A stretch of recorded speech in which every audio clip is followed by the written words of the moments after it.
சில வார்த்தை தேவன் திறமைகளை எதிர்பார்க்கிறார். அந்த வசனத்தை படிங்க, திறமை உள்ளவர்கள்.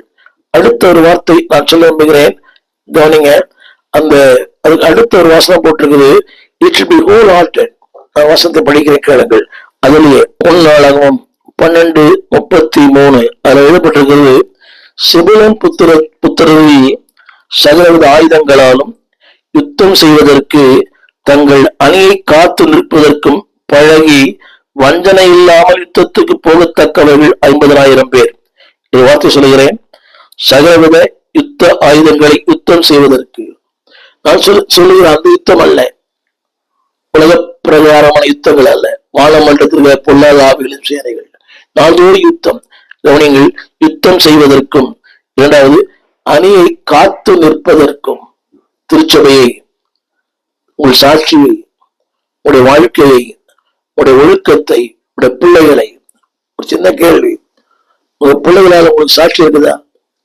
முதல்ல உங்களுக்கு சாட்சி இருக்க வேண்டும், இந்த அணியை காத்து நிற்பதற்கு.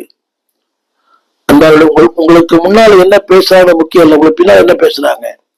உங்களை குறித்து உலகம் என்ன சொல்லுகிறது, உங்கள் திருச்சபனை பற்றி என்ன சொல்லுது, உங்கள் இயக்கம் என்ன சொல்லுது, உங்கள் இருக்கிற சக மனிதர் என்ன சொல்லுகிறார்கள். உங்கள் வாழ்க்கையை, சாட்சியை காத்து நிற்க பழகி கொள்ளுங்கள். அடுத்த ஒரு வார்த்தை, வஞ்சனை இல்லாமல் யுத்தத்திற்கு போகத்தக்கவர்கள். எதிர்பார்ப்பு இல்லை, நிபந்தனை இல்லை. இன்றைக்கு பழகும் போது வஞ்சனோடு தான் பழகிறோம். உங்களால் எனக்கு ஒரு காரியம் முடிக்க வேண்டுமானால் நீங்க எனக்கு அண்ணன், நீங்க எனக்கு ஐயா, நீங்க எனக்கு அப்பா, நீங்க எனக்கு அம்மா. அதுக்கு எவ்வளவு அழகான வார்த்தை, நடிப்பு, படிப்பு. நீங்க இல்லைன்னா இல்லைன்னு நம்பி இருக்கிறேன், என் வாழ்க்கை உங்க கையில தான் இருக்குது, நீங்க தான் எல்லாம், நீங்க தான் எல்லாமே. யோசிச்சு பாருங்க, ஒரு காலத்துல ஆண்டவர் இல்லாம இருந்தாரு, இப்ப மனுஷன் இல்லாம இருக்கிறாங்க.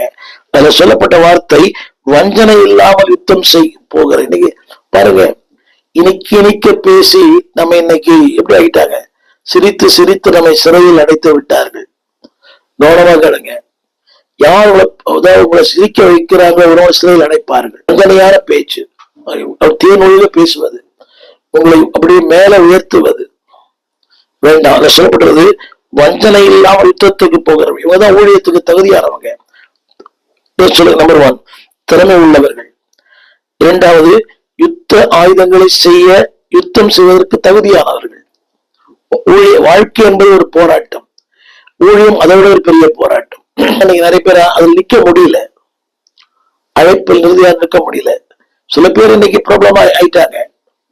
ஆனா காரணம் என்னவென்றால், அந்த அழைப்பை தெரிந்து கொண்டாக